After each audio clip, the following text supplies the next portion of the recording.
नमस्कार बंधुरा कथक कौशिकेर गल्पेर आसरे आपनादेर स्वागत। आशा करी आपनारा सबाई सुस्थ आछेन। बंधुरा आज आपनारा शुनबेन साहित्यिक राखाल चंद्र सेन रचित सारथी।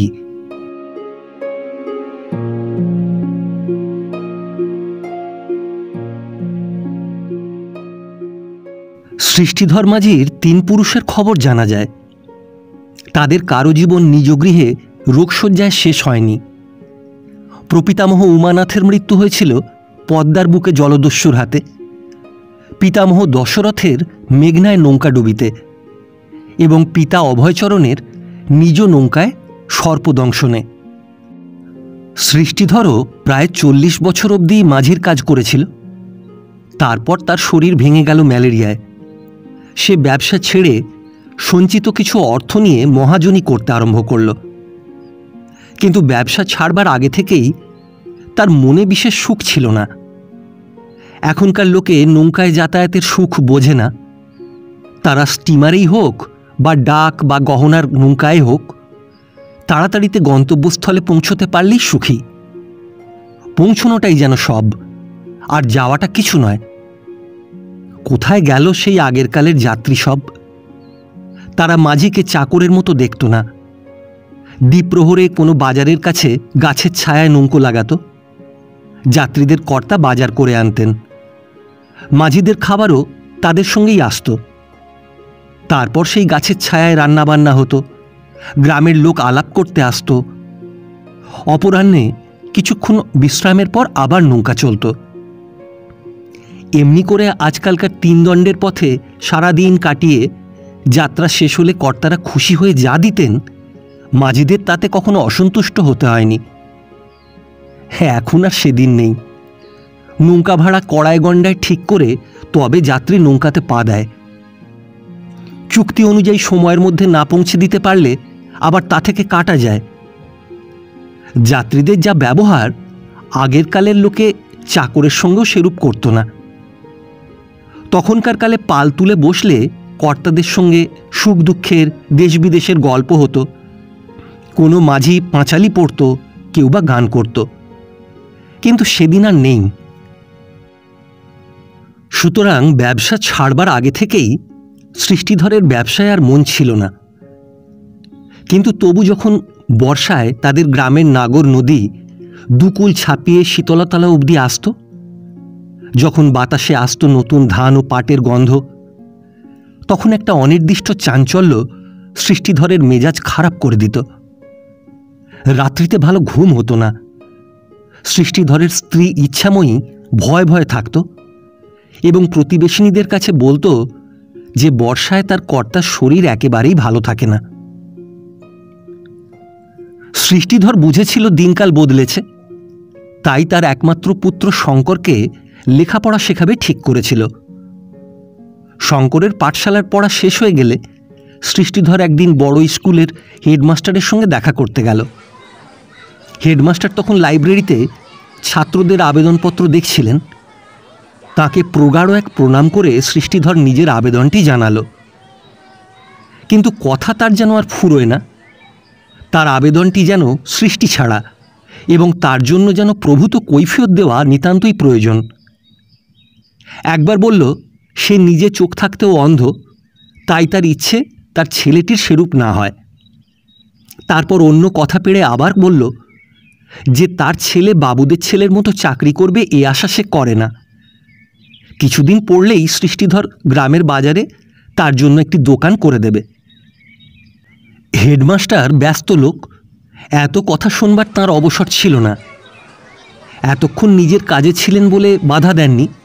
एबार तार हातेर काज जखन शेष हये गेल तिनि अधैर्येर सुरे बोललेन, आरे से आर एमन कथा कि सृष्टिधर, पाठशालार पंडितेर काछ थेके एकटा सार्टिफिकेट निये तोमार छेलेके निये एकदिन एसो। भर्ती हबार फी 2 टाका और मासिक बेतन 8 आना, परे आरो बेशी दिते हबे। सृष्टिधरेर जीवने से एकटा दिन। माझीपाड़ार कोनो छेले एतदिन बड़ो स्कूले जायनि। सेई स्कूले बाबुदेर छेलेदेर संगे शंकर एकसंगे पड़बे এই চিন্তা যুগপৎ তার মনে হর্ষ ও আতঙ্কের সৃষ্টি করল। জেলার শহরে গিয়ে সৃষ্টিধর শঙ্করের জন্য নতুন কাপড় চোপড় কিনে আনল। তারপর নির্দিষ্ট দিনে প্রত্যেক প্রতিবেশী বৃদ্ধ ও বৃদ্ধাকে প্রণাম করে আষাঢ় মাসে কোট গায়ে দিয়ে ও শাল চড়িয়ে শঙ্কর পিতার সঙ্গে স্কুল যাত্রা করল। স্নানের সময় দু একজন বর্ষীয়সী ইচ্ছাময়ীকে বলল, শঙ্করকে তো লেখাপড়া শেখাতে পাঠালে, কিন্তু ও কি আমাদের সইবে? ইচ্ছাময়ী মনে করল ওটা হিংসার কথা, উত্তর দিল না। ক্লাসের ছেলেদের চাপা হাসির যেন আর অন্ত নেই। গরমের সময় এই অপূর্ব বেশ পরিহিত নিম্নজাতির ছাত্রটি তাদের কাছে যেন একটি অদ্ভুত জীব। এ ওর মুখের দিকে তাকায় আর হাসে। ক্লাসময় একটা ফিসফাস চলছে, অথচ মুখ ফুটে কেউ কিছু বলে না। শঙ্কর দেখেই বুঝেছিল যে তার সহপাঠীদের চেয়ে তার গায়ের জোর অনেক বেশি, কিন্তু মারামারি বাঁধাবার জন্য তো একটা অছিলা চাই। তার বেঞ্চিতে যারা বসত তাদের মধ্যে দু একজন পকেটে করে জামরুল আনত। খাবার সময় শঙ্করকে উঠে দাঁড়াতে বলতো, কিন্তু সে না দাঁড়ালে তারা নিজেরাই উঠে খেত। স্কুলে জল খাবার একটি ঘর ছিল, অন্য ছেলেরা ভেতরে গিয়ে গ্লাসে করে জল খেত। শঙ্কর বাইরে দাঁড়িয়ে থাকত, দপ্তরে জল ঢেলে দিত, সে হাত জোড় করে জল ধরে খেত। কিন্তু এ নিয়েও বিবাদ চলে না।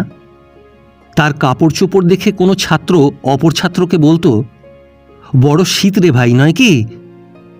কিন্তু সে কথাও তাদের নিজেদের মধ্যে। নালিশ করতেও যেমন তার লজ্জা করত, নিজে থেকে বিবাদ বাঁধাতেও তার মন তেমনি সংকুচিত হতো।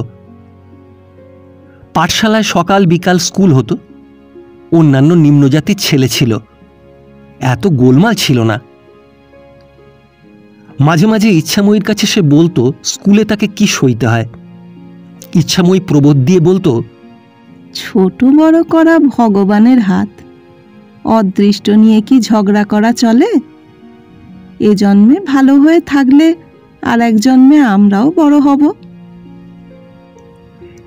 এই পরজন্মের আশ্বাসে শঙ্করের মন কখনো ভোলেনি, কিন্তু মাকে সে ভালোবাসত এবং মায়ের কাছে সে প্রতিজ্ঞা করেছিল যে স্কুলে কখনো ঝগড়াঝাঁটি বা মারামারি বাঁধাবে না। কিন্তু সুখও ছিল। বই নিয়ে 10টার সময় যখন সে স্কুলে যেত, পাড়ার ছোট ছেলেমেয়েরা রাস্তার ধারে দাঁড়িয়ে তাকে দেখত, চোখে তাদের অসীম শ্রদ্ধা ও বিস্ময়। বয়স্করাও তার সঙ্গে সম্মানের ব্যবহার করত। মেয়ে মহলে তার আদরের অন্ত ছিল না। স্কুলের দুঃখও বেশি দিন রইল না। কিছুদিন পরেই শঙ্কর অন্যান্য ছেলেদেরই মতো সাজ করতে লাগল। সে মেধাবী ছাত্র ছিল। কাউকে পড়া বলে দিয়ে, কারো অঙ্ক কষে দিয়ে, কারো ম্যাপ এঁকে দিয়ে শীঘ্রই সে জনপ্রিয় হয়ে দাঁড়াল। যারা লেখাপড়ায় ভালো ছিল না তারা তাকে শতই খানিকটা খাতির করতে আরম্ভ করল। পরীক্ষার দিনে তার কাছে বসবার জন্য সহপাঠীদের মধ্যে আগ্রহের শেষ ছিল না। কিন্তু এত সুখ বোধহয় ভগবানের সই ছিল না। শঙ্কর 3rd ক্লাসে উঠতেই প্রথম ফাল্গুনে একদিন সৃষ্টিধর কঠিন জ্বরে পড়ল। 2 দিন পরেই প্রলাপ আরম্ভ হলো। ডাক্তার এলো, কবিরাজ এলো। ইচ্ছাময়ী নানা দেবতার কাছে নানারূপ মানত করল, কিছুতেই কিছু হলো না। একদিন শেষ রাত্রিতে সময় হয়ে এসেছে মনে করে ইচ্ছাময়ী শঙ্করকে জাগিয়ে পিতার কাছে নিয়ে গেল। সৃষ্টিধর ক্রমাগত প্রলাপ বকছিল। শঙ্করের দিকে তাকালো, কিন্তু চিনতে পারল না। বিড়বিড় করতে লাগলো, এই নে, বেলা থাকতে পাড়ি ধর, কাল বৈশাখীর সময়। রাত্রি না ফুরোতেই সৃষ্টিধর শেষ হয়ে গেল। শঙ্কর কাঁদছিল। ইচ্ছাময়ী তাকে বুকের মধ্যে নিয়ে মাথায় হাত বুলিয়ে বলল, এসব ভগবানের হাত, দুঃখ করো না ধন, পরের জন্মে আবার দেখা হবে। তার চোখে জল ছিল না। মানুষের অন্তরের গোপন পুরীতে যে চেতনা রূপকথার রাজকন্যার মতো ঘুমিয়ে আছে, তারই পায়ের ও মাথার কাছে সোনার কাঠি ও রূপার কাঠির বেশে রয়েছে প্রথম শোক ও প্রথম প্রণয়। পিতাকে হারাবার পর শঙ্কর যেন সংসারকে নতুন চোখে দেখতে আরম্ভ করল। পাড়ার প্রত্যেক বৃদ্ধের প্রতি যে মমতা তার মনে জাগল সেটি একান্তই নতুন। তাদের কারো অসুখ করলে শঙ্কর লেখাপড়া ফেলে রাত্রি জেগে শুশ্রূষা করত।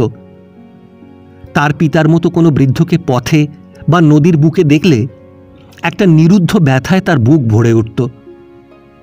পিতার সঙ্গে তার ঘনিষ্ঠতা ছিল না, তার মনের কথা সে চিরদিন মায়ের কাছেই বলেছে, কিন্তু তবু বুঝতে পারত কি অফুরন্ত স্নেহ সেই বুকে ছিল।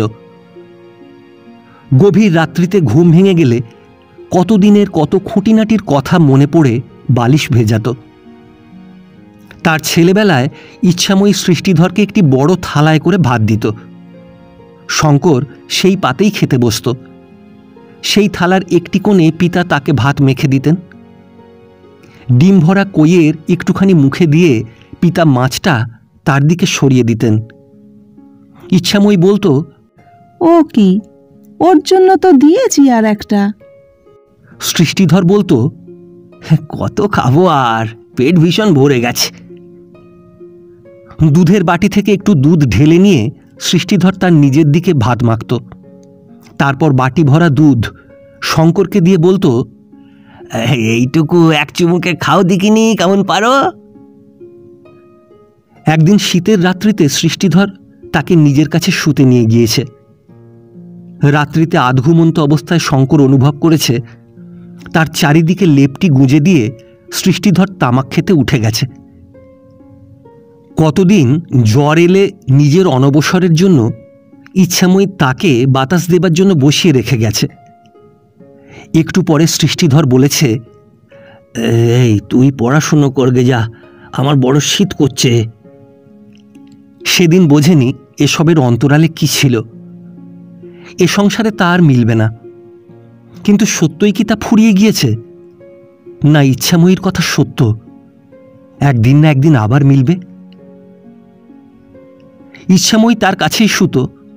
অনেকদিন রাত্রিতে শঙ্কর তার মাকে তার ছেলেবেলার কথা জিজ্ঞাসা করত। মুখ ফুটে পিতার কথা জিজ্ঞাসা করতে পারত না, জানত যে ছেলেবেলার কথা জিজ্ঞাসা করলে পিতার কথা এসে পড়বে।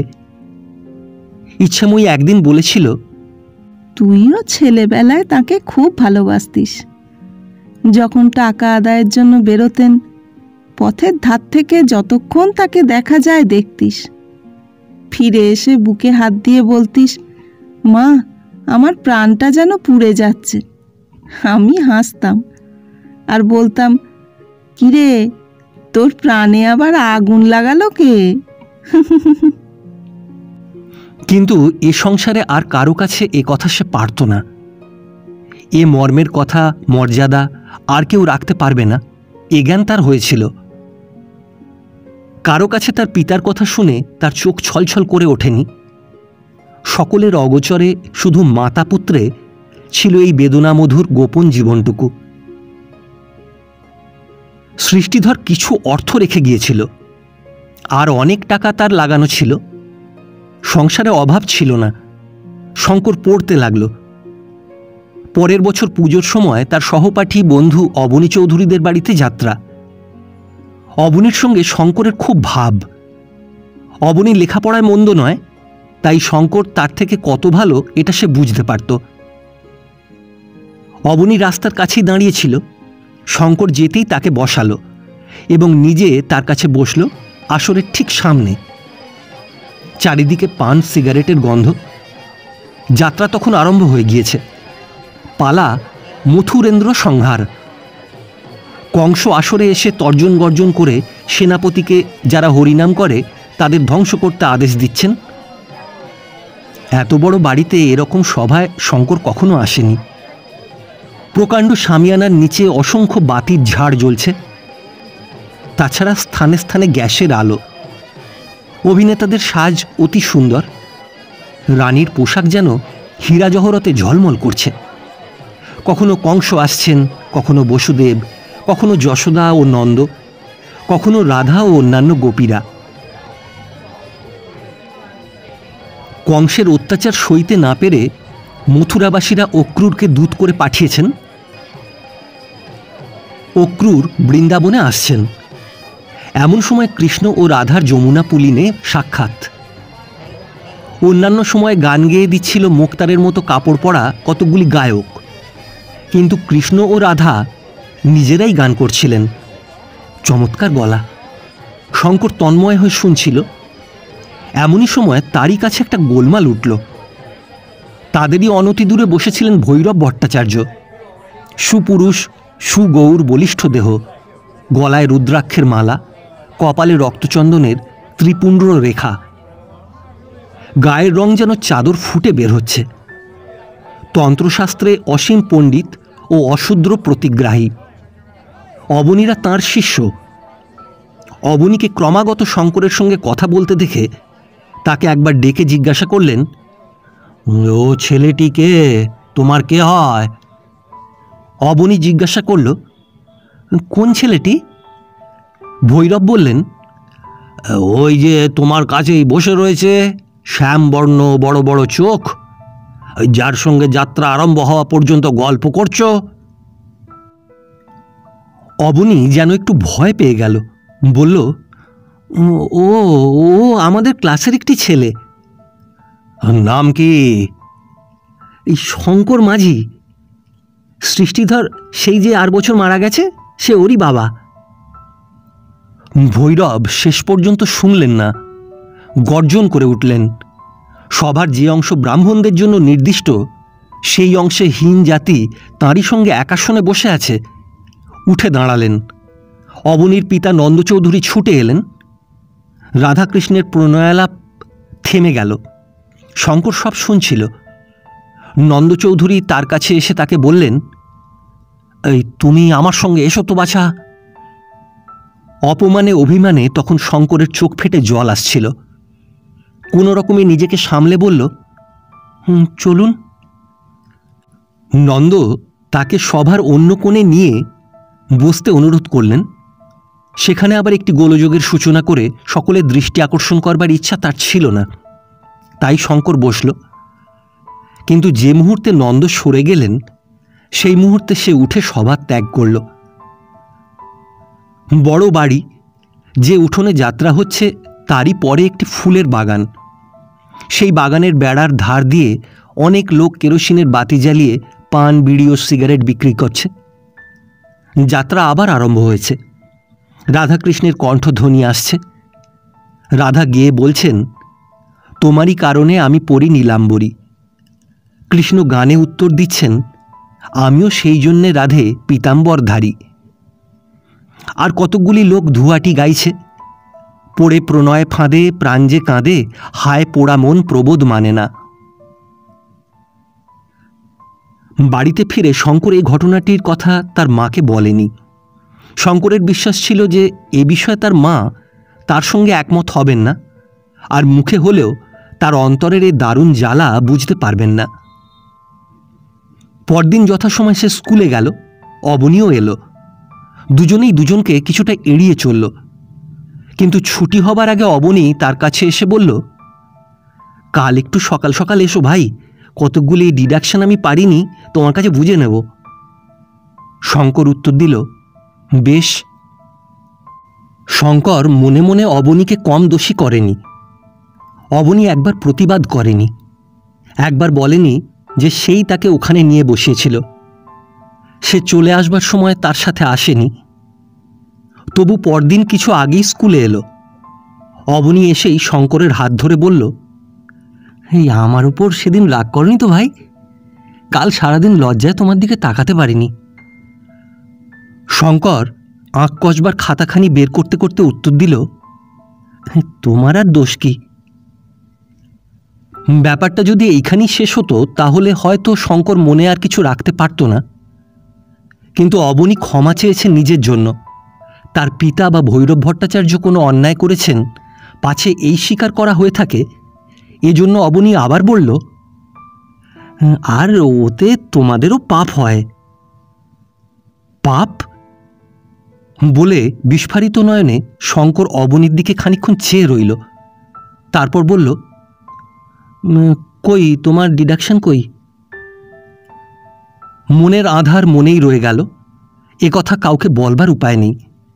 অথচ দিন রাত এ আঘাত কাঁটার মতো বেঁধে। পিতার মৃত্যু মাতাপুত্রকে যে গূঢ় বন্ধনে বেঁধেছিল তাও যেন শিথিল হয়ে গেল। মায়ের সঙ্গে আর বেশি কথা হয় না, ইচ্ছাময়ীর লক্ষ্য এড়ায় না। মনে করল শঙ্কর শোক ভুলে আসছে। হঠাৎ একদিন রবিবারে শঙ্কর মাকে বলল, মা, আমি নীলগঞ্জের বাজারে যাব। আমার কাপড় নেই, তোমারও বেশি নেই, কিছু কাপড় চোপড় কিনে আনি। নীলগঞ্জের বাজার শঙ্করদের গ্রাম থেকে 5 মাইল দূরে। সেখানে থানা, ডাক্তারখানা সবই আছে। কাপড় চোপড়ের বাস্তবিকই প্রয়োজন, কিন্তু এই কাজের ভার আর কাউকে দেওয়া যায় কিনা এই অপেক্ষায় ইচ্ছাময়ী শঙ্করকে কিছু বলেনি। শঙ্কর প্রস্তাব করতে ইচ্ছাময়ী বিশেষ আপত্তি করল না, শুধু বেশি রাত করতে বারণ করে দিল। নীলগঞ্জে খ্রিস্টানদের একটি মিশন ছিল, সেইখানে যাওয়া ছিল শঙ্করের উদ্দেশ্য। সে শুনেছিল খ্রিস্ট ধর্মে জাতিভেদ নেই, সব সমান। কিন্তু সে কথা তার মাকে বলবার ইচ্ছা ছিল না, এবং এ সম্বন্ধে কোনো একটা সুস্পষ্ট ইচ্ছাও তার মনে আসেনি। নীলগঞ্জে পৌঁছে মিশন হাউসের আশেপাশে কিছুক্ষণ ঘুরে যখন সেখানে প্রবেশ করল, তখন বিকেল হয়ে গেছে। ঢুকেই তার ইচ্ছা হলো ছুটে পালিয়ে আসে, কারণ কি বলবে কি করবে এসব কিছু ঠিক করতে পারেনি। তারপর এতটা বাড়াবাড়ি করা উচিত কিনা এ সম্বন্ধেও তার সন্দেহ ছিল, কিন্তু তার আর উপায় ছিল না। মিশন হাউসের ফটক পার হতেই একটি সবজি বাগান, সেখানে একটি বাঙালি ভদ্রলোক কাজ করছিলেন। শঙ্করকে ঢুকতে দেখেই তার দিকে অগ্রসর হয়ে জিজ্ঞাসা করলেন, তুমি কি কারো সঙ্গে দেখা করতে চাও? শঙ্কর বলল, হ্যাঁ, আমি এখানকার পাদ্রী সাহেবের সঙ্গে দেখা করতে এসেছি, অনেক দূর থেকে। ভদ্রলোক বললেন, হ্যাঁ, আমি পাদ্রী সাহেব, চলো আমার বসবার ঘরে চলো। তারপর তিনি শঙ্করকে তার বসবার ঘরে নিয়ে গেলেন ও দুজনে বসবার পর তাকে জিজ্ঞাসা করলেন, তুমি কি খ্রিস্টান? না, আমি আপনাদের ধর্মের কথা শুনতে এসেছি। বাহ, সে তো সুখের কথা। কতদিন ধরে কি করে তোমার মনে ইচ্ছা এলো? পাদ্রীর স্বরে একটি শান্ত স্নেহের ভাব ছিল। সেজন্যই হোক বা অনেক দিনের নিরুদ্ধ ব্যথা কাউকে বলতে না পারবার অবসর পেয়েই হোক,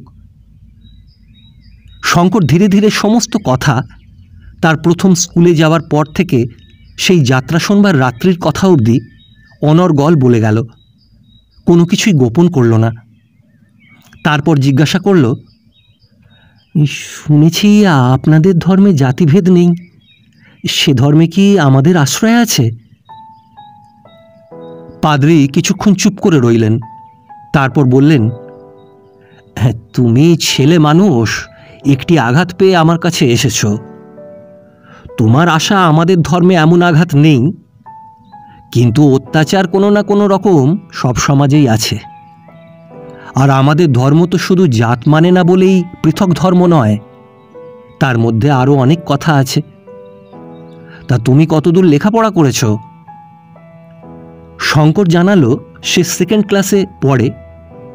পাদ্রী বললেন, আমাদের ধর্ম কি সে তুমি, যিনি আমাদের ধর্মের মূল, তার কথা থেকেই সবচেয়ে ভালো বুঝবে। তারপর অন্য ঘরে উঠে গিয়ে 3খানা বই নিয়ে এলেন। একখানি তাঁরই প্রণীত খ্রিস্ট ধর্ম, সহজ বাংলাতে লেখা। অন্য দুখানি সেন্ট ম্যাথিউয়ের টেস্টামেন্ট, ইংরেজি ও বাংলাতে। বই কখানি শঙ্করকে দিয়ে বললেন, এই কখানি বই তোমার অবসর মতো পড়ে দেখো, তারপর যদি ইচ্ছা হয় তবে আমার সঙ্গে আবার দেখা করো। শঙ্কর উঠল। পাদ্রী তাকে ফটক অবধি পৌঁছে দিয়ে বাগানে ফিরে গেলেন। শঙ্কর বাজারে গেল এবং যা কেনবার ছিল কিনে বেশি রাত্রি হবার আগে বাড়িতে ফিরল। বইগুলির ছত্রে ছত্রে যেন মানুষের গৌরব ভরা। ছোট বড় সংসারে থাকতে পারে, বিধাতার চোখে নেই। পবিত্রতা অপবিত্রতা জন্মের ধারা বয়ে চলে না। হাজার হাজার বছরের ব্যবধান থেকে কে শোনালো তাকে এই অমৃত বাণী? তাঁরও জন্মহীন কুলে এ পৃথিবীতে তাঁর দিন বহুদিন হলো ফুরিয়ে গিয়েছে, কিন্তু তিনিই বলছেন, আমি চিরদিন তোমাদের সাথে আছি, যতদিন সৃষ্টি রইবে ততদিন আমি তোমাদের সাথের সাথী। শঙ্কর ঠিক করল খ্রিস্টান হবে, কিন্তু কথাটা মাকে বলা চাই। মা খুশি হবেন বলে একদিন রাত্রিতে ইচ্ছাময়ীকে আবার তার ছেলেবেলার গল্প বলতে বলল। অতি মূর্খ মাও নিজের সন্তানের বেলাতে অনেক কথা বুদ্ধিমতিরই মতো বোঝে, আর ইচ্ছাময়ী মূর্খ ছিল না। কথাটি যে আর কোনো কথার পূর্বাভাস সে সেটা বুঝল, কিন্তু তবু যেমনভাবে সব কথা কইত সেইভাবেই বলতে আরম্ভ করল। কিছুক্ষণ পরে ইচ্ছাময়ী শেষ না করতেই শঙ্কর বলল, মা, কি? আমি মনে করেছি খ্রিস্টান হব। ইচ্ছাময়ী যেন ভালো করে শুনতে পায়নি, বলল, কি হবি? খ্রিস্টান। কেন? মায়ের মন গলেছে মনে করে শঙ্কর পাদ্রির কাছে যা বলেছিল আবার সেই সব কথা মায়ের কাছে বলল। ইচ্ছাময়ী বলল, এতে খ্রিস্টান হবার কি কথা আছে? জাত ধর্ম ভগবান করেছেন, ব্রাহ্মণ কলির দেবতা। আমি তোমায় দোষ দিই না, দোষ অবনীর। সে তোমাকে ওখানে নিয়ে বসলো কেন? হায় রে, অবনীও তো এই সুরেই কথা বলেছিল। তার অন্তরের দুঃখের সাড়া কি জগতে কোনো হৃদয় নেই? খ্রিস্ট সম্বন্ধে অনেক কথা সে মাকে বলবে ঠিক করেছিল, কিন্তু বলল না। খানিক পরে ইচ্ছাময়ী বলল, আমার কাছে আয়। শঙ্কর মায়ের বিছানায় উঠে গেল। ইচ্ছাময়ী বলল, আমার মাথায় হাত দে। শঙ্করের আর কোনো উৎসাহ ছিল না, মাথায় হাত দিল। ইচ্ছাময়ী বলল, এবার বল যে কোনো দিন বাপ পিতামোর ধর্ম ছাড়বি নে। শঙ্কর শপথ করল। ইচ্ছাময়ী আবার বলল, যদি করিস সেই দিনই আমার মরা মুখ দেখবি। শঙ্কর মায়ের বুকে মাথা রেখে সব শুনল। বুঝল যে তার কোনোদিন খ্রিস্টান হওয়ার সম্ভাবনা নেই, আর বুঝল মায়ের কাছ থেকে সে বহু দূরে এসে পড়েছে এবং সেখানে সে নিতান্ত একাকী। শঙ্কর নীলগঞ্জে আর ফিরে গেল না, পাদ্রিও তার আর খোঁজ করেননি। কিছুদিন ধরে মাতাপুত্রের চিন্তা বিভিন্ন পথে চলল। ইচ্ছাময়ী ঠাকুর দেবতার নাম স্মরণ করে মনে মনে বলতো, কি করে এ অবোধ বালককে বোঝাই সব কথা। সিদ্ধেশ্বরী তলায় মাদুলিয়ে নেই না ওকে পেলাম। তারপর যখন হামেও যেতে বসেছিল তখন ঠাকুর মশাইয়ের কাছ থেকে চরণামৃত না এনেই ওকে বাঁচাই। ও বলে খ্রিস্টান হবে। মা সিদ্ধেশ্বরী, যদি সারা জীবন তোমার নাম করে চলে থাকি, মা, তবে আমার বুকে এমন দাগা দিও না। শঙ্কর ভাবত, জীবনে একই গরমিল, যাকে সবচেয়ে ভালোবাসি সেই আমার অন্তর থেকে সবচেয়ে দূরে। কেমন করে মাকে বোঝাই খ্রিস্ট কে, কি তার বাণী? তিনি তো আমাদের মতো লোকের জন্য এই পৃথিবীতে এসে নিজের রক্তে আমাদের মুক্তির দ্বার খুলে গেছেন। একদিন রাত্রিতে শঙ্করের ঘুম আসছিল না। মনে করছিল, মার মনও কি খ্রিস্টের দিকে নেওয়া যায় না? ইচ্ছাময়ীকে ডেকে বলল, মা, তোমার কথা যদি ঠিক না হয়। ইচ্ছাময়ী জেগেই হাতে কি পয়সা আছে না আছে তার হিসেব করছিলেন। বলল, আমার কোন কথা? এই ছোট বড় করা যদি ভগবানের হাত না হয়, তবে কার হাত? এটা যদি মানুষেরই ব্যবস্থা হয়। খ্রিস্টানদের মধ্যে তো এ নেই, তারাও তো মানুষ। ইদানিং ইচ্ছাময়ীর রক্ত ওই খ্রিস্টান শব্দটা শুনলেই গরম হয়ে উঠত। কিঞ্চিত রুক্ষ স্বরে উত্তর দিল, 8 জন্মের পাপ এ জন্মে ভোগ করতেই হবে বাবা। এর বিরুদ্ধে অনেক কথা শঙ্করের বলবার ছিল। পাদ্রির প্রণীত খ্রিস্ট ধর্মে জাতির বিরুদ্ধে, জন্মান্তরের বিরুদ্ধে অনেক যুক্তি সে পড়েছিল এবং সেগুলি তার কাছে মনে হয়েছিল অকাট্য।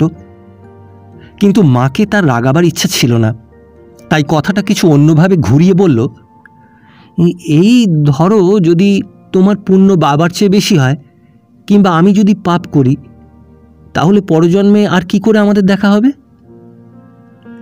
ইচ্ছাময়ী এবার সত্যি রাগ করে উত্তর দিল, 2 পাতা ইংরেজি পড়ে তোর যে কি হয়েছে জানি না। আমার পুণ্য, তার পুণ্য, তোর পুণ্য, এ কি সব পৃথক? সতীর স্বামী কখনো বদলায় না তার সন্তানকে সে কোনোদিন হারায়? এরপর আর কথা চলে না। পরের দিন প্রাতেই ইচ্ছাময়ী তাদের জাতির পুরোহিতের কাছে শান্তি সস্তায়নের ব্যবস্থা করে এলো। শঙ্করের মনে এই চিন্তা এতদিন আছে ভেবে তার মন আশঙ্কায় ও অশান্তিতে ভরে উঠেছিল। পাড়ার আর 2-1জনকে গোপনে শঙ্করের জন্য একটি মেয়েও দেখতে বলল। শঙ্কর লেখাপড়ায় অবহেলা করত না। পরীক্ষা হয়ে গেছে, কিছুদিন ছুটি। এমন সময় তাদের পাড়ায় কলেরা দেখা দিল। ঘরে ঘরে রোগী, রাস্তায় চলতে গেলে গা ছমছম করে। প্রতিদিন কারো না কারো মৃত্যু হচ্ছে। কেউ কারো বাড়িতে বিশেষ যায় না। সকাল সন্ধ্যা নগর সংকীর্তন হচ্ছে। এ রোগ বড় ছোটর ভেদ রাখল না, সমস্ত গ্রামে ছড়িয়ে পড়ল। ভৈরব গেলেন, নন্দচৌধুরী যেতে যেতে রয়ে গেলেন। ইচ্ছাময়ী গেল। গ্রামে ইচ্ছাময়ীর এক দূরসম্পর্কের মাস্তুতো ভাই তার মহাজনের কাজকর্ম দেখে দিত, সেও গেল। ঘরে ঘরে শোকের রোল উঠল। তারপর কোনো হিংস্র জন্তুর মতো চারিদিকে থাবা মেরে ফাল্গুনের শেষে মারি অন্তর্হিত হল। মা থাকলেন না, অথচ সংসার চলবে, এ চিন্তা একদিন শঙ্কর করতে পারত না। কিন্তু সংসার তো চললই। এমনকি মায়ের মৃত্যুর পরদিন নিজের রান্না হবিষ্যান্ন যখন ক্ষুধার জ্বালায় পেট ভরেই খেল, তখন নিজের প্রতি তার অসীম ঘৃণার উদ্রেক হল। মানুষকে ভোলা এতই সহজ? তার অভাবে দিনরাত হয় না, সেটা না হয় বোঝা গেল, কিন্তু ক্ষুধাও পায়, ঘুমও হয়। অথচ মানুষ ভাবে সে আর একজনকে ভালোবাসে। কিন্তু তখনও সে বোঝেনি তার জীবন কতখানি খালি হয়ে গেছে। হঠাৎ হাত বা পা কাটা গেলে যেমন কিছুক্ষণ কোনো বোধ থাকে না, তারপর আসে অসীম যন্ত্রণা এবং তার উপর চিরদিনের অভাব। শঙ্করেরও তেমনি মাতৃবিরহের বেদনা দিনের পর দিন গভীরতর হয়ে উঠল। ইচ্ছাময়ী তাকে বিশেষ কিছু বলে যাবার অবসর পায়নি। শঙ্কর তাদের মহাজনী সম্বন্ধে বিশেষ কিছু জানত না। কিন্তু 2-1 মাস যেতেই খাতকের পর খাতক আসতে লাগল। সকলেরই মুখে এক কথা, টাকা ফেরত দিয়েছে, ইচ্ছাময়ী কাজের গতিকে খত ফেরত দিতে পারেনি। নিজের লোক বলে তারাও বিশেষ জোর দেয়নি। কিন্তু এত শীঘ্র ইচ্ছাময়ী চলে যাবে কেউ ভাবতে পারেনি। ভগবানের ইচ্ছার বিরুদ্ধে আক্ষেপ করে ফল নেই। এখন যদি শঙ্করের অসুবিধা না হয় তবে খতখানি ফেরত দিলে ভালো হয়। তবে যদি শঙ্কর ব্যস্ত থাকে তারা আর একদিন আসতে পারে। হিরু ভট্টাচার্য অধিকাংশ খতের লেখক। সে সাক্ষী দিল যে টাকা প্রকৃতপক্ষেই দেওয়া হয়েছে তারই সামনে। শঙ্কর সব খতই ফেরত দিল। 2-1জন খাতক তখন দেশে ছিল না, শুধু তাদের খত রইল। সেগুলি তামাদি হবার এখনো সময় আছে। মায়ের মৃত্যুর পর সে আর স্কুলে যায়নি। স্কুলের বেতন দিয়ে পড়বার শক্তি তার আর নেই। বরাবর ফার্স্ট হয়েছে। আশা করেছিল হেডমাস্টার ডেকে একটা কিছু বন্দোবস্ত করে দেবেন। দিনের পর দিন গেল, তার আর ডাক পড়ল না। একজন বিধবা প্রতিবেশিনী দুবেলা তাকে রেঁধে দিয়ে যেতেন। কিন্তু চলে কি করে? যে টাকা ইচ্ছাময়ী রেখে গিয়েছিল তা প্রায় ফুরিয়ে এসেছে। শ্রাদ্ধে কম টাকা খরচ হয়নি। সে নিজে যা খরচ করবে ভেবেছিল তার প্রায় দ্বিগুণ খরচ হয়ে গেছে। সকলেই বলেছে বাপ মা কারো 2বার মরে না, শঙ্কর যেন টাকার কথা না ভাবে। কিন্তু শ্রাদ্ধের পরে পরামর্শ দিতে কেউ আসেনি। একবার মনে করেছিল সেই পাদ্রী সাহেবের কাছে যায়। খানিকটা লজ্জায়, খানিকটা তার মায়ের কথা ভেবে তা সে পারল না। তার যতটুকু শিক্ষা এবং যে কুলে তার জন্ম তাতে তার চাকরির কোনো আশা নেই ভেবে কিছুরই যখন কিনারা করতে পারছে না, এমন সময় একদিন নিশিকান্ত দেখা করতে এলো। নিশিকান্ত পাঠশালায় তার ওপরে পড়ত এবং বয়সও তার থেকে প্রায় 10 বছর বেশি। পাঠশালা ছেড়েই সে ব্যবসা ধরেছে। বছরে 2-1 বার গ্রামে ফেরে। পাড়ায় তার খ্যাতি অখ্যাতি দুই ছিল। যতদিন পাড়ায় থাকতো পাড়া মাতিয়ে রাখত। আজ এ বাড়িতে তাস, কাল সে বাড়িতে পাশা, প্রায় রোজ রাত্রিতে সংকীর্তন। ছেলেদের খেলনা বানিয়ে দিত, মেয়েদের ফরমাস খাটত। সবচেয়ে লম্বা গাছের নারকেল সেই পেড়ে দিত। অসুখ বিসুখ বা ক্রিয়াকর্মে তার হাতে ভার দিয়ে সকলে নিশ্চিন্ত হতো। শুধু তার সমবয়সীরা তাকে পছন্দ করত না, বলতো মেয়েদের দিকেও যেন কেমন নজরে তাকায়। নিশিকান্ত শঙ্করে অনেক আলাপ হলো। উঠবার আগে নিশিকান্ত বলল, এই একটা কথা মনে করে এসেছিলাম, যদি কিছু না মনে করো তো বলি। শঙ্কর বলল, আরে তুমি যে কুটুম্বিতা আরম্ভ করলে, বলোই না কি কথা। এই আজকাল শুধু মাঝিগিরিতে দিন চলে না, আমি তাই শীতকালে মাছের ব্যবসাও করি কিছু কিছু। ওই কোনো বড় হাটে মাছ কিনে ছোট হাটে বিক্রি করি। যেগুলি জিয়ে রাখা না যায় সেগুলি কেটে নুন মাখিয়ে রাখি। আর কই মাগুর এসব তো রাখা যায়। যে লোকটি আমার সাথে কাজ করতো নানা গোলমাল এসে চলে গেছে। তা তুমি লেখাপড়া করেছো, হয়তো তোমার ভালো লাগবে না, কিন্তু এই তো আমাদের জাতের ব্যবসা। যদি ভালো লাগে আমার সঙ্গে আসবে কি? মোটা ভাত কাপড়ের অভাব হবে না। শঙ্কর যেন আকাশ হাতে পেল, বলল, সেই মোটা ভাত কাপড় ছাড়া কিছুই চাই না নিশিদা। নিজের নৌকো নেই, না হলে এ কথা আমিও ভেবেছিলাম। সবাই মুখে না হলেও মনে মনে আমার লেখাপড়া শিখতে যাওয়া নিয়ে ঠাট্টা করে বলে, আমি আর কারোর নৌকাতে কাজও চাইতে পারিনি। তারপর একদিন সকালে পাল তুলে শঙ্করকে নিয়ে নিশিকান্ত নৌকা যখন গ্রামের ঘাট ছাড়ল, পাড়াতে অনেকেই বলল, বলেই তো ছিলাম লেখাপড়া আমাদের সয় না। বাপ গেল, মা গেল, লেখাপড়া শেষ হলো, রইল কিন্তু জাত ব্যবসা। শঙ্করের মনে কিন্তু অপূর্ব পুলক জেগে উঠল। পালে তখন বাতাস লেগেছে। এ যেন রূপকথার পাখি, ডানা মেলে নীলাকাশ ভেদ করে ছুটে চলেছে। নদীর জলে, কুলের ঘাসে এ কি গন্ধ! আকাশে একসারি গাংচিল যেন কুচকাওয়াজ করছে, যেন সাদা মেঘের টুকরো সব। এক একবার পালকে ভোরের রোদ লাগিয়ে হীরের মতো ঝকমক করে উঠছে। ঘাটে ঘাটে ঘট কাঁখে গ্রামের বধূরা। কারো স্নান হয়ে গেছে, সখীর জন্য দাঁড়িয়ে রয়েছে। কেউ জল ভরছে, কেউ বা গামছায় বুক ঢেকে আঁচল কেচে নিচ্ছে। নিশিকান্ত হালে বসে গুনগুন করে গাইছে, আমারে ডাক দিয়েছে ভাই সোনার দেশের গাং। নিশিকান্তের কার্যকলাপ শঙ্কর অবাক হয়ে দেখত, তার কথাবার্তা অবাক হয়ে শুনত। যতই দিন যেতে লাগলো ততই তার মনে হতে লাগলো নিশিকান্তর এই জ্ঞান বুদ্ধির কাছে তার পুঁথিগত বিদ্যা নিতান্ত তুচ্ছ। কোন তিথিতে কখন জোয়ার আসবে, কোন নদীর কুল কোথায় ভাঙছে, কোন ধারে স্রোতের জোর বেশি, কোন বাঁকেতে পাল চলবে, সবই তার জানা। বাতাস দিলে দীর্ঘ নিঃশ্বাস নিয়ে বলতো বৃষ্টি হবে কিনা। আকাশে যখন মেঘ নেই তখন বাতাসের গতি ও দিনের গরম দেখে বুঝতে পারত বিকালে ঝড় হবে কিনা। নদীর বুকে অমাবস্যার অন্ধকার ভেদ করে তার দৃষ্টি খুঁজে পেত নৌকো রাখবার জায়গা।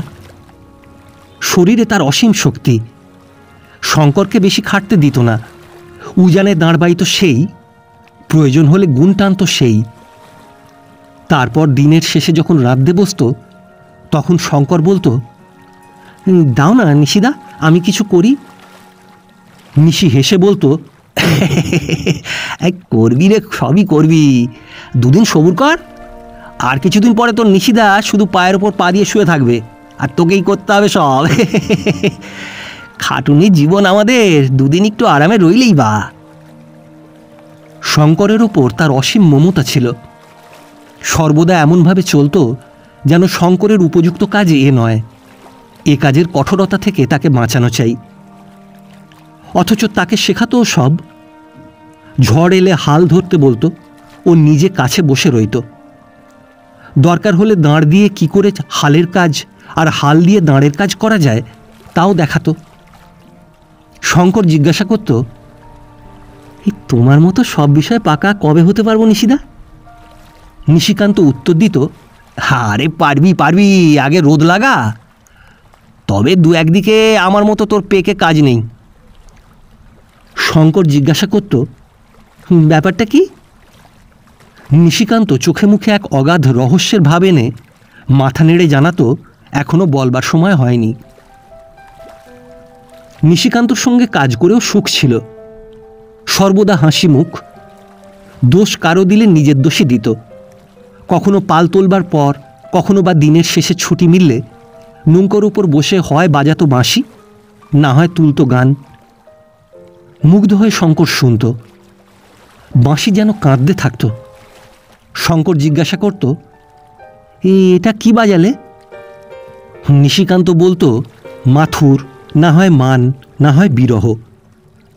ক্রমে শঙ্কর বাঁশির সুর ধরতে শিখল। নিশিকান্তের উপর স্নেহে, শ্রদ্ধায়, বিশ্বাসে শঙ্করের মন ভরে গেল। শীত এলো, তখন যাত্রী কম, মাছের ব্যবসা করবার কথা। নিশিকান্ত নৌকা বিরামপুরের বন্দরে নিয়ে গেল। প্রায় 1 মাইল লম্বা বাজার ও হাজার হাজার নৌকা। এখান থেকে সকালে মাছ কিনে সেই দিন সন্ধ্যাতেই কাছে কাছে হাটে কিছু লাভে বিক্রি করা যায়। কিন্তু পরিশ্রমের কাজ। বিরামপুরে ফিরতে ফিরতে রাত্রি গভীর হয়ে যেত। তারপর রান্না বান্না, খাওয়া ও ঘুমোনো। আবার পরদিন ভোরে বাজার করা, মাছ আনা, নৌকার খোলে তাদের জিয়ে রাখা। কাজের অন্ত ছিল না। কিন্তু নিশিকান্তের কোনো পরিবর্তন নেই। সেই অক্লান্ত পরিশ্রম, সেই হাসি ভরা মুখ। শুধু জোর করে রান্নার ভারটা শঙ্কর নিয়েছিল। ক্রমে শীতও শেষ হয়ে এলো। দেশে ফেরবার আর বেশি দেরি নেই। একদিন দুপুরে খাবার পর নিশিকান্ত বলল, এই তোকে একজন দেখতে চায়। বিস্মিত হয়ে শঙ্কর জিজ্ঞাসা করল, আমাকে? কে? আরে কাজল গো, কাজল। কে কাজল? এবার নিশিকান্ত হো হো করে উঠল। বলল, এই নিশিকান্তের ছোট ভাই তার ভাজের খবর রাখে না। শঙ্করের বিস্ময় বেড়ে উঠল। বলল, এই কি যে বলছো তুমি, পরিষ্কার করে বলো না সব। কবে বিয়ে করলে? কিছুই তো শুনিনি। নিশিকান্ত হাসি থামিয়ে বলল, শোনবার কথা নয়, তুই বড় ভালো ছেলে, তোকে বলতে চাইও নি। কিন্তু কি যে তার স্বাদ হয়েছে তোকে দেখবে, আর তোর গল্প করি কিনা সবসময়। কিন্তু সে কে নিশিদা? আরে সে হচ্ছে কাজল বোষ্টমী। আদর করে বলি আমার চোখের কাজল। আর দেশ বিদেশ ঘুরি, হাড় ভাঙা খাটুনি খাটি, ওর ওখানে গিয়ে একটু মনটা জুড়োই রে। তারপর শঙ্করের দিকে একটা গভীর দৃষ্টি নিক্ষেপ করে বলল, রাগ করলি নাকি শঙ্কু? শঙ্কর এবার একটু একটু বুঝতে পারল। বলল, রাগ করব কেন? কিন্তু এবার গেলেই বা তার কাছে কবে? নিশিকান্ত আবার হাসল। উত্তর দিল, আরে যাই তো রোজই। যখন যাই আর ফিরি তখন শঙ্কু ভাইয়া যে ঘুমে অচেতন। শঙ্করের কৌতূহল হলো, কিন্তু যাবার উৎসাহ ছিল না।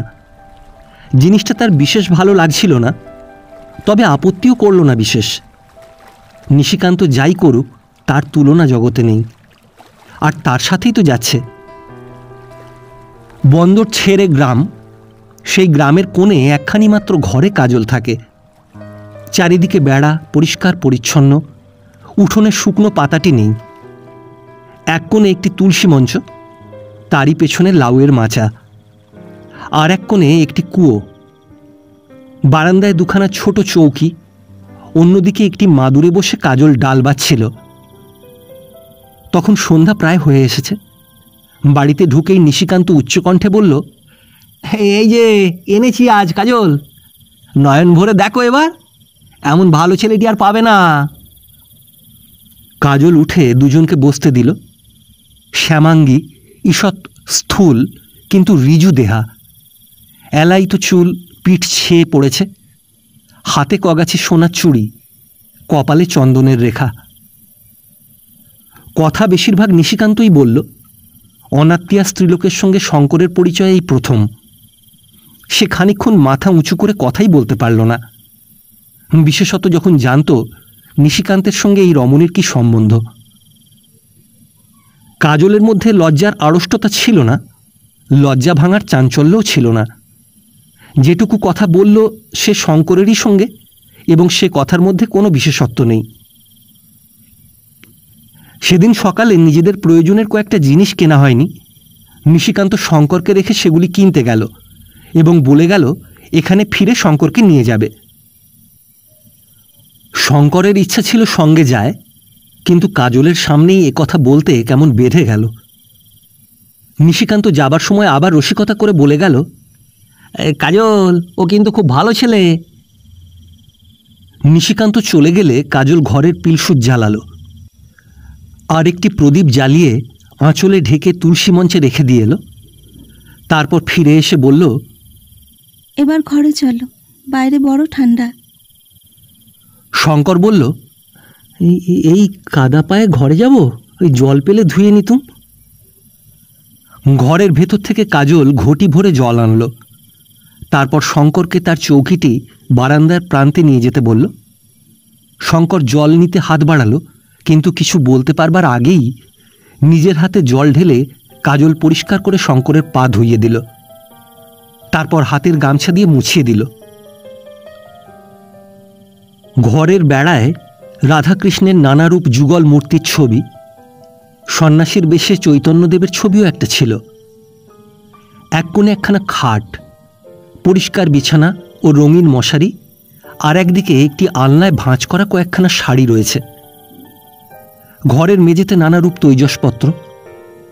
পেছনে আরেকটি বারান্দা ঘেরা, সেখানে রান্না হয়।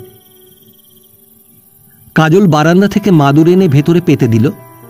শঙ্কর বসে একটু পরে জিজ্ঞাসা করল, আপনি রাঁধতে যাবেন না? কাজল বলল, আমি একবেলাই রাঁধি, রাত্রিতে কখনো রুটি করে নি, সকালবেলা তরকারি থাকে। ধীরে ধীরে কাজল তাকে অনেক প্রশ্ন করল, দেশের কথা, সংসারের কথা, তার জীবনের কথা। কি কোমল কণ্ঠস্বর, কি স্নিগ্ধ চাউনি! যেমন বড় চোখ, তেমনি ঘন ভ্রু ও চোখের পাতা। মায়ের মৃত্যুর পর শঙ্করের অন্তর যেন একটু স্নেহের জন্য তারই অগোচরে ভিখারি হয়ে ঘুরছিল। অনবদ্য তৃপ্তিতে তার মন ভরে গেল। জগৎ সংসারের কাছে এ নারী যাই হোক, তার ইচ্ছা হচ্ছিল এর পায়ের কাছে লুটিয়ে পড়ে। কাজল বলছিল, নিশিকান্ত তোমায় ভালোবাসে।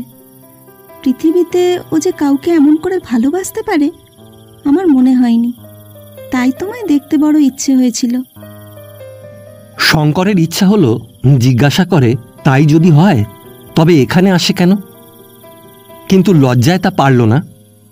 বরং কাজলের কথায় সায় দিয়ে নিশিকান্ত তাকে কত ভালোবাসে, তাকে কেমন খাটতে দেয় না, কি বিপদ থেকে তাকে উদ্ধার করেছে, উচ্ছ্বসিত হয়ে এইসব বলতে লাগলো। তারপর আরও কথা হবার পর কাজল বলল, এখন তো চিনলে আমার বাড়ি, এসো মাঝে মাঝে। নিশিকান্তর অপেক্ষায় থেকো না, ও মন ভোলা লোক, কখন যে ওর কি মনে হয় বোঝা দেয়। যাকে নিয়ে এ দেখা, এ যেন তারই অগোচরে তার বিরুদ্ধে চক্রান্তের সুর। শঙ্করের যেন কেমন লাগলো, কোনো উত্তর দিল না। এমন সময় নিশিকান্তের গলা পাওয়া গেল। সে রাত্রিতে নৌকায় ফিরে নিশিকান্ত যেন মাতাল হয়ে উঠল। গানের ওপর গান। যখন নদীর বুক কাঁপিয়ে উচ্চকণ্ঠে গান তুলল, সে হোক না কালো, আমার ভালো চোখে লেগেছে। তখন যেন শঙ্করের বুক এক কারণহীন ব্যথায় আড়ষ্ট হয়ে আসতে লাগল। রাত্রি গভীর হলে নিশিকান্ত বাঁশি ধরল, কিন্তু আজ বাঁশির অন্য সুর। সে কান্না যেন নেই, যেন সেই নদীর জোয়ারেরই মতো কুল ভরে সুরের জোয়ার এসেছে। অনেক রাত্রিতে বাঁশি রেখে শঙ্করকে একবার জড়িয়ে নিশিকান্ত বলল, কেমন করে বলবো রে শঙ্কু, কি ভালো লেগেছে আজ। তোর কাছে আজ আর আমার কিছুই গোপন নেই। শুধু কেউ জানতো না যে দূরসাগরের গোপন আহ্বান নিয়ে শঙ্করেরও দেহ মনে জোয়ার এসেছে। একই সাথে দুই কূলে ভাঙনের মাতন শুরু হয়ে গিয়েছে। সৃষ্টিতে সবচেয়ে ঘৃণা করে লোহা চুম্বককে, কারণ তার টানবার শক্তি আছে কিন্তু আপন করে নেবার শক্তি নেই। শুধু শঙ্করের মনে এই ঘৃণা জাগছিল নিজের ওপর, কাজলের ওপর নয়। কাজল যদি তার মনের সকল দ্বিধা কাটিয়ে সকল বাধা ভুলিয়ে নিজের কাছে টেনে নিতে পারত, শঙ্কর বাঁচত। অথবা স্বপ্নের মতো ঘুম ভাঙবার সাথে সাথে মন থেকে সরে যেত, তাহলেও শঙ্কর শান্তি পেত। কিন্তু অদৃষ্টে তা তার ছিল না। দেশে ফেরবার আর 4-5 দিন মাত্র বাকি আছে। নিশিকান্তের অনুরোধ সত্ত্বেও শঙ্কর কাজলের কাছে আর যায়নি। নিশিকান্তের খুশির সীমা ছিল না। কাজলকে জিজ্ঞাসা করত, কি বন্ধুকে কেমন লাগলো? শঙ্করকে বলতো, কাজল যে রোজই তোর কথা জিজ্ঞেস করে, এক গতিক ভালো নয় তো। নিজের শক্তির ওপর তার দৃঢ় বিশ্বাস, তাই হাতের ঘড়ির মতো নিজের কল্পনাকে মনের আকাশে খেলিয়ে সুখ পেত। শঙ্কর অনেক সময় কর্কশ উত্তর দিত, পরে অনুতপ্ত হয়ে সহস্র রকমে নিশিকান্তকে খুশি করতে চেষ্টা করত। নিশিকান্ত কোনোটিই লক্ষ্য করত না। কিন্তু পড়ন্ত রোদে ডিঙির ওপর ডিঙি যখন নদীর বুক যেন না ছুঁয়ে ভেসে আশেপাশের গ্রামে ফিরত, তারপর নদীর বুকে যখন সন্ধ্যার ছায়া ঘনিয়ে আসত, তখন শঙ্করের চোখের সামনে ভেসে উঠত একটি দীপালোকিত গৃহ, ঘন পল্লব স্নিগ্ধ দুটি নয়ন, আর এই সন্ধ্যারই মতো উদাস বৈরাগ্যে ভরা একখানি মুখ। আর মনে পড়ত তার পায়ে কোমল দুখানি হাতের নিপুণ স্পর্শ। নিজের আকুলতা আর রাখতে পারত না। নিশিকান্তকে বলতো, একটা গান গাও তো ভাই। এমনি সময় সে জ্বরে পড়ল। নিশিকান্ত তাকে কাজলের বাড়িতে নিয়ে যেতে চাইল। শঙ্কর অনেক আপত্তি করল, নিশিকান্ত শুনল না। বলল, আরে কতদিন কত অসুখ বিসুখে নৌকোতে কাটাতে হবে, কাজলের বাড়ি কাছে আছে, তো তা থাকতে এত কষ্ট পাওয়া কেন? তারপর শঙ্করকে গরুর গাড়িতে নিয়ে নিজের সঙ্গে সঙ্গে চলে সন্ধ্যার সময় কাজলের বাড়িতে উপস্থিত হল। কাজল সব শুনে ক্ষিপ্র নিপুণ হস্তে খাটে শঙ্করের নতুন বিছানা করে দিয়ে রান্নাঘরে নিজের বিছানা করল। তারপর শঙ্করকে বাতাস দিতে বসল। নিশিকান্তকেও থাকতে বলল, কিন্তু নৌকোয় কারো থাকা দরকার বলে নিশিকান্ত কিছুকাল পর ফিরে গেল। 2 দিন পরে শঙ্করের জ্বর ছাড়ল। যখনই চোখ মেলেছে, দেখেছে কাজল পাশে বসে কিছু না কিছু করছে। কখন যে সে নিজের কাজ করত শঙ্কর তা বুঝতে পারত না। তেমনটি পরিপাটি সাজানো ঘর, তেমনি পরিচ্ছন্ন বেশে কাজল। সেদিন রাত্রিতে শঙ্কর কাজলকে বলল, তুমি আজ ঘুমোতে যাও, আমি তো ভালো আছি। কাজল উত্তর দিল, আমি তো রোজই ঘুমোই সময় মতো, আজও তুমি দুর্বল। আমি কাছে থাকি, তুমি ঘুমোলে আমি ঘুমোতে যাব। কিন্তু ঘুম শঙ্করের এলো না। এ কি সত্য? যে ঘরের স্বপ্ন সে প্রতি সন্ধ্যায় দেখেছে, সেই ঘরে সেই কাজলের কাছে সে রয়েছে। এ কি সম্ভব? সেই দীপালোকিত স্নিগ্ধ মুখখানি এত কাছে। রাত্রি হলে কাজল জিজ্ঞাসা করল, কই তুমি ঘুমোচ্ছ না যে? বললে যে ভালো আছো।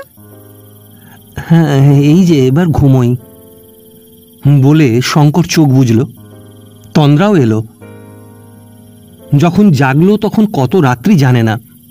দেখল কাজল তার মাথাটি কোলে নিয়ে বসে আছে আর দু চোখ বয়ে জল পড়ছে। শঙ্কর জিজ্ঞাসা করল, কাজল, কাঁদছ কেন? কাজল উত্তর দিল না। শঙ্কর আবার বলল, কি দুঃখ তোমার কাজল? নিশিতা তোমায় প্রাণ দিয়ে ভালোবাসে। এবার কাজল উত্তর দিল, বাসে সত্যি, কিন্তু ও যেন ঝড়ের মতো এসেছে, আবার কবে ঝড়ের মতো চলে যাবে। শঙ্করের বুকের মধ্যে তোলপাড় বেঁধে গেল, কিছু বলতে সাহস করল না। তারপর কাজল হঠাৎ তার মুখখানা বুকের কাছে টেনে নিয়ে বলল, মানিক আমার, কেন আসনি এতদিন? আমি যে রোজ পথ চেয়ে থাকতাম। শঙ্কর মনে মনে ডাকল, নিশিদা, নিশিদা। ইচ্ছা হলো মুখ সরিয়ে নেয়, কিন্তু পারল না, চুপ করে রইল। কাজল আবার বলল, চলো, আমায় কোথাও নিয়ে চলো, চলো কাল রাত্রিরেই যাই। আমার কিছু টাকা আছে, যেদিন না থাকবে ভিক্ষে করে তোমায় খাওয়াবো। এমন করে ভেসে ভেসে আর পারি না। এবার শঙ্কর উঠে বসল। কি বলছো এসব তুমি? কাজল স্তব্ধ হয়ে গেল। তারপর আঁচলে চোখ ঢেকে দ্রুত পদে দরজা খুলে বেরিয়ে গেল। সেদিন আকাশ মেঘাচ্ছন্ন, রাত্রি অন্ধকার। যেন এই প্রত্যাখ্যাতা পথভ্রষ্টা নারীর লজ্জায়, অপমানে, কলঙ্কে চারিদিক কালি হয়ে গিয়েছে। শঙ্করের ইচ্ছা হলো উঠে যায়, কিন্তু উঠে গিয়ে কি বলবে ঠিক করতে পারল না। একবার মনে পড়তে লাগলো, নিশিকান্ত সেই সন্ধ্যাবেলাতেই না তার কাছে অনেকক্ষণ বসে তাকে প্রফুল্ল রাখবার জন্য অনেক মজার গল্প করে গেছে। রাত্রি প্রভাত হলো। কাজল নিজের কাজ ও রোগীর সেবা যেমন করত তেমনই করতে লাগলো। কেউই রাত্রির কোনো কথা তুলল না।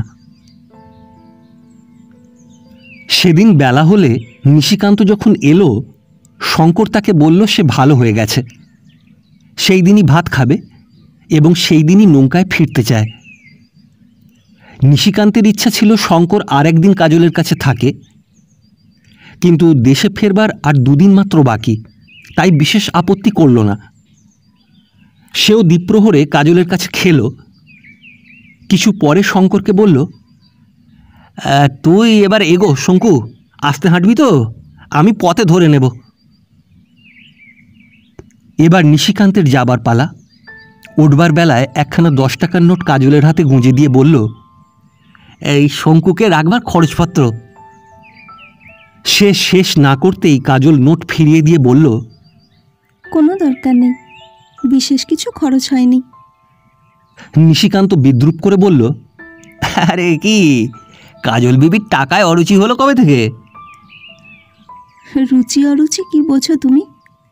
এবারে যাও তুমি, বন্ধু হয়তো অনেক পথ এগিয়ে গেল। বলে কাজল দরজার কাছে এসে দাঁড়ালো।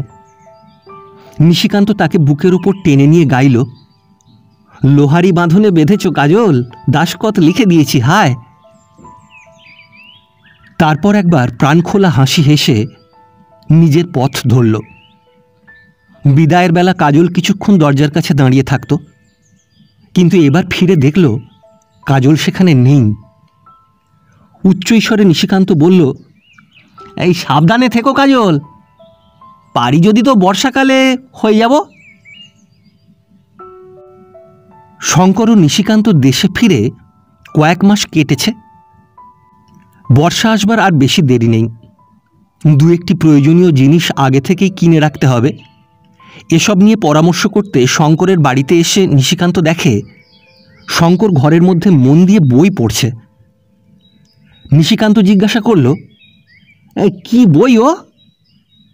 শঙ্কর নিশিকান্তকে দেখতে পায়নি, তাড়াতাড়ি বাইবেলখানি বন্ধ করে বলল, ও একটা বই, তা কি মনে করে নিশিদা? নিশিকান্ত সে কথার উত্তর দিল না, বলল, তুই বুঝি খুব পড়তে ভালোবাসিস?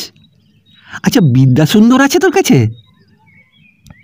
না নিশিদা, তা কি মনে করে এলে? নিশিকান্ত রাগের ভান দেখিয়ে বলল, আর তোর কাছে কি আসতেও নেই রে, ফিরে অবধি তো ডুমুরের ফুল হয়েছিস, আর তো বেরোবার দেরি নেই আমাদের, দু একটা জিনিস কিনতে টিনতে হবে, একদিন নীলগঞ্জে চল। শঙ্কর বলল, নিশিদা, আমি আর তোমার সাথে ফিরবো না, কদিন থেকে মনে করছি তোমায় বলবো। নিশিকান্ত কিছুক্ষণ অবাক হয়ে রয়ে উত্তর দিল, ফিরবি নাকি রে? তোর ভালো লাগে না? আর এখানে করবি বা কি? শঙ্করের ভয় হচ্ছিল নিশিকান্তের কাছে তার সংকল্প না থাকে, তাই কিছু জোর দিয়েই বলল, ও কাজ আমি পেরে উঠব কিনা জানি না, তাছাড়া আমার খাতকদের কাছ থেকে টাকা আদায়ও কিছু করা দরকার, দেশে না থাকলে এসব হয় না। নিশিকান্ত কখনো কোথাও হার মানেনি। শঙ্কর তাকে নিজে থেকে একেবারে ছাড়বে এ তার কল্পনার অতীত, কিন্তু শঙ্করের কথায় যে দৃঢ়তা ছিল তা স্মরণে থাকায় বলল, তবে একটা বছর দেশে কাটা, টাকা কড়ি আদায় কর। কিন্তু পারবি নাকি? বেশ তো পারছিলি, পরের বছর আবার যাবি। এক বছরের জন্য একটা লোক আমি জোগাড় করে নেবো এখন। তারপর অন্য অনেক কথা হলো। উঠবার সময় নিশিকান্ত বলল, এই গানের অভ্যাসটা রাখিস, তোর বেশ গলা আছে। ফেরবার কিছু পূর্ব থেকে নিশিকান্ত শঙ্করকে গাইতে শিখিয়েছিল। নিশিকান্তের যাবার দিন এলো। তাকে বিদায় দিয়ে ঘাট থেকে ফেরবার সময় শঙ্করের মনে হলো যেন তার পৃথিবী শূন্য হয়ে গেছে। মা, বাবা, কাজল, নিশিদা একে একে সবাই কোথায় গেল? আঁধার রাত্রিতে নদীর বুকে দেখা নৌকোর মতো এরা কোন আধারে মিলিয়ে গেল? সর্বোপরি নিশিদা, সে বেদনা বোঝবার মতো লোক কি আছে সংসারে? সত্যিকার বন্ধুকে ইচ্ছে করে বিদায় দিয়েছে কি কেউ? সে স্নেহে দান নেই, প্রতিদান নেই, জয় নেই, পরাজয় নেই, আহ্বান নেই, প্রত্যাখ্যান নেই। এই অপরিচিত শত্রুময় জগতে দুটি পুরুষের একসঙ্গে পথযাত্রা, শেষ কি হয়ে গেল সবই? বেঁচে থাকতে হলে অর্থের প্রয়োজন।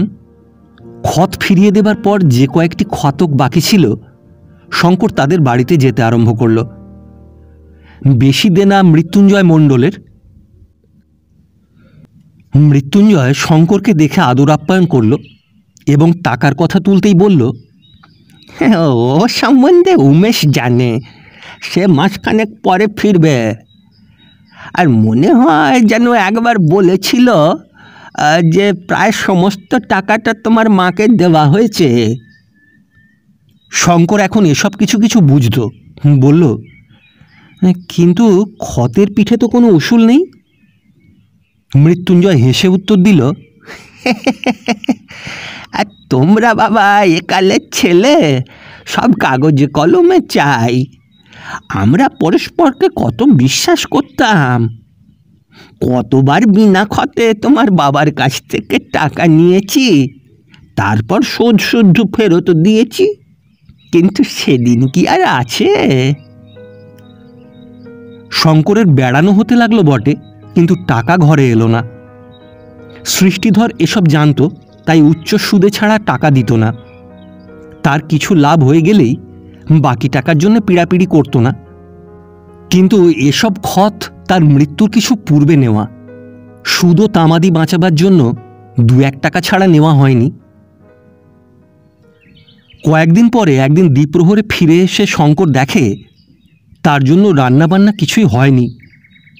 যে প্রতিবেশিনী তার জন্য রেঁধে দিত, মনে করল তার বুঝি অসুখ হয়েছে। সেখানে গিয়ে দেখল বুড়ি খেয়ে দিয়ে শুয়ে আছে। শঙ্কর জিজ্ঞাসা করল, কি মাসি, ব্যাপার কি? মাসি বলল, সে অনেক কথা। শঙ্কর ভেতরে ঢুকে বসতে যাচ্ছিল, বৃদ্ধা বলল, ওইখানেই দাঁড়াও বাবা, আমি বাইরে আসছি। তারপর বাইরে এসে চুপি চুপি বলল, পাড়াময় রটে গেছে, তুমি খেরেস্তান গরু খাও। আচ্ছা বাবা, এ কথা কি সত্যি? সে কথার উত্তর না দিয়ে শঙ্কর জিজ্ঞাসা করল, রটেছে তো, কিন্তু রটালো কে মাসি? তার প্রশ্নের সদুত্তর না পেয়ে বৃদ্ধা কিছু অপ্রসন্ন সুরেই উত্তর দিল, কি জানি বাবা, আমি কারো কোনো কথাতে নেই। মিথ্যে যদি হয় পঞ্চায়েত করো। শঙ্করের গা জ্বলছিল। বাড়িতে এসে নিজেই রান্না করল, পঞ্চায়েত ডাকবার জন্য কোনো উৎসাহই প্রকাশ করল না। কিন্তু সমাজচ্যুত হয়ে গ্রামে বাস করা অত সহজ নয়। পাড়ায় বিবাহে শ্রাদ্ধ শান্তিতে কেউ তাকে আর ডাকে না, কেউ কথা বলে না, কেউ বাড়িতে আসে না। কারো বাড়িতে গেলে যেন তারা ব্যস্ত সমস্ত হয়ে পড়ে। এমনি সময় একদিন অনেক রাত্রিতে মৃত্যুঞ্জয় তার সঙ্গে দেখা করতে এলো। শঙ্কর জেগেছিল, মৃত্যুঞ্জয়কে দেখে বেরিয়ে এলো। মৃত্যুঞ্জয়ের ক্ষতের তামাদির 1 বছর এখনো বাকি। তার বড় ছেলে উমেশও ফেরেনি। ফিরলেও শঙ্কর তার দেখা পায়নি, টাকাও কিছু সে পায়নি। শঙ্কর বলল, এই এত রাত্রিরে আপনি? মৃত্যুঞ্জয় চুপচুপে বলল, এই চলো বাবা, এই তোমার ঘরের মধ্যে। তারপর ঘরে এসে বলল, আরে পাড়া না ঘুমুলে কি আসতে পারি? তবু না পথে হরিশের সঙ্গে দেখা, বললাম যুধিষ্ঠিরের মায়ের অসুখ দেখতে যাচ্ছি। শঙ্কর হেসে ফেলল, বলল, এত ভয় যখন তখন এলেন কেন? মৃত্যুঞ্জয় কোনো উত্তর দিল না। জিজ্ঞাসা করল, আচ্ছা বলো বাবা, তুমি কি খ্রিস্টান? না, আমি খ্রিস্ট ধর্মে দীক্ষিত হইনি, কিন্তু খ্রিস্টে আমি বিশ্বাস করি। তা ঠাকুর দেবতা মানো? যতদিন ধর্মত্যাগ না করি ততদিন দেশাচার কুলাচার মেনে চলতে আপত্তি নেই আমার, কিন্তু আমি ঠাকুর দেবতা বিশ্বাস করি না। এই যেন মৃত্যুঞ্জয় আশা করেছিল। বলল, আরে তবেই তো বাবা তুমি খ্রিস্টান, তা এখন উপায় কি? শঙ্কর বলল, কিসের উপায়? আমি তো কারো কাছে থেকে কিছু চাইনি। মৃত্যুঞ্জয় বলল, না চাওনি ঠিক, কিন্তু এর পরে যে তোমার ঘরে আগুন লাগিয়ে দেবে না তার মানে কি? কিরকম দিনকাল তো জানো। এই সৃষ্টিধরের ছেলে তুমি, তুমি ভুললেও আমরা তো ভুলতে পারি নে। আমি বলি, ওই তুমি পঞ্চায়েত ডাকো, সেখানে আমার কথার ওপর কথা কইবে এমন সাহস কারণ নেই। তারপর একটা যা কিছু প্রায়শ্চিত্তির করে দিলেই ঠিক হয়ে যাবে। আর আমি থাকলে তোমায় মারে কে? শঙ্কর তেমনি ধীর স্বরে বলল, আমি পঞ্চায়েতও ডাকবো না, প্রায়শ্চিত্তও করব না। আপনাদের ভয় নেই, এদেশ আমি ছেড়ে যাব। মৃত্যুঞ্জয় এতটা ভাবতে পারেনি। বলল, তবে উঠি, কিন্তু ওই কথাগুলি ভেবে দেখো বাবা। শঙ্কর বলল, একটু দাঁড়ান। তারপর একটি কাঠের বাক্স খুলে মৃত্যুঞ্জয়ের ক্ষতখানি বের করে মৃত্যুঞ্জয়কে দিয়ে বলল, এইটি নিয়ে যান। মৃত্যুঞ্জয়ের এতে যেন বিস্মিত হবার কিছু ছিল না। বলল, ও ওই সেই খতকানা, তা দাও বাবা। হ্যাঁ, তো তাড়াতাড়ি কিছু ছিল না, তা ডাকো, ওই প্রায়শ্চিত্তি না করলেও চলতে পারে। শঙ্করের আর সহ্য হচ্ছিল না। বলল, এবার আপনি যান, আমি শুতে যাব। তবে আপনাকে বলে রাখি যে খ্রিস্টান যে হইনি তার একমাত্র কারণ আমার মার তাতে অমত ছিল, এবং সেই জন্য হবও না কোনো দিন। কিন্তু তা সত্ত্বেও খ্রিস্ট ধর্মই আমার ধর্ম। শেষের কথাগুলি শঙ্কর উত্তেজনাবশেই বলেছিল। ইদানিং মনের শান্তির জন্য সে অনেক সময় বাইবেল পড়তো বটে, কিন্তু খ্রিস্ট ধর্মে বাস্তবিক সে অতদূর অগ্রসর হয়নি। মৃত্যুঞ্জয় চলে গেলে তার মনে এলো উত্তেজনার পরিবর্তে গভীর নৈরাশ্য। মনে পড়ছিল যে সে একদিন ভেবেছিল এদের জাগাবে, এদের সমবেত শক্তিকে পেছনে রেখে যারা যুগান্তের অত্যাচার, ঘৃণা ও স্পর্ধার ওপর আসন মেলে আজ এত উপরে উঠেছে, তাদের টেনে এনে ধুলোয় লুটিয়ে দেবে। কিন্তু ভদ্রলোকের অত্যাচারের মূলে তবু যা হোক একটা বিশ্বাস আছে। কিন্তু আপনার জন্য এদের মনে কি ভগবান সৃষ্টি করেছিলেন? সারা রাত্রি সে ঘুমোতে পারল না। একবার মনে হলো যেন জ্বর এসেছে। দু একবার বাতি জ্বালিয়ে বাইবেল পড়তে চেষ্টা করলো, কিন্তু কোনো শান্তি মনে এলো না। শেষ রাত্রিতে একবার একটু তন্দ্রা এলো। জেগে দেখে ভোর হয়েছে। বাইরের প্রভাতের বায়ুর স্পর্শ যেন স্বপ্নলব্ধ কাজলের চুম্বনের মতো স্নিগ্ধ। দেহ মন জুড়িয়ে গেল। সহসা মনে হলো সে খ্রিস্টকে জীবনে পায়নি, তার কারণ খ্রিস্টকে সে চায়নি। চেয়েছে স্বাচ্ছন্দ্য, শান্তি, অত্যাচার থেকে মুক্তি। কাজলকে সে যে রাত্রির আঁধারে বিসর্জন দিয়ে এসেছে, কিন্তু সেই কাজল তো সকাল সন্ধ্যা তার বুকের মধ্যে। আর যিনি চিরদিন সাথে রয়েছেন এই আশ্বাস দিতে পরপার থেকে ফিরে এসেছিলেন, সেই খ্রিস্ট তিনিই দূরে রইবেন। এর কারণ তার নিজের ব্যাকুলতার অভাব ছাড়া আর কিছু হতে পারে? সেদিন অপরাহ্নে শঙ্কর নীলগঞ্জে গিয়ে একখানি ছোট নৌকো কিনল। একজনে চালাতে পারে। সেটা নিজেদের ঘাটে বয়ে এনে যখন পৌঁছল তখন রাত্রি। নিজের উপযোগী বিছানা ও তৈজসপত্র কিছু নৌকাতে সেই রাত্রিতেই উঠিয়ে রাখল। পরদিন ভোরে বাড়িতে তালাচাবি দিয়ে সেই বৃদ্ধার কাছে আবার গেল। বৃদ্ধা উঠোনে গোবরের ছড়া দিচ্ছিল। শঙ্কর বলল, এই যে মাসি, তোমারও যে খুব ভোরে ওঠা অভ্যেস। আমি কিছুদিনের জন্য দেশ ছেড়ে যাচ্ছি। বাড়ির চাবিটা তোমার কাছে রইল। কিছু ভয় করো না, এবার দেখো আর কেউ তোমাকে কিছু বলবে না। বৃদ্ধা চাবি নিল, বলল, কোথায় যাচ্ছ? শঙ্কর হেসে বলল, জানি না। কবে আসবে? তাও জানি না। তারপর, এবার আসি মাসি বলে বৃদ্ধাকে প্রণাম করে শঙ্কর ঘাটে এলো। সেখানে গাড়ু হাতে দুটি পাড়ার বৃদ্ধ দাঁড়িয়েছিল। শঙ্করকে কেউ কিছু জিজ্ঞাসা করল না। বাতাস ছিল। শঙ্কর ছোট একখানি রঙিন পালও কিনেছিল, তাই খাটিয়ে দিল। নৌকা ছুটতে আরম্ভ করল। বৃদ্ধ দুটি মুখ চাওয়াচাই করল। তারপর শুনল শঙ্কর উচ্চকণ্ঠে গাইছে, ও মন তোর ভাবনা কি, খ্রিস্ট তোর রথের সারথি। এবার একজন আরেকজনকে বলল, হ্যাঁ, ওই বলেই তো ছিলাম, মৃত্যুঞ্জয় মিথ্যে বলবার লোক নয়।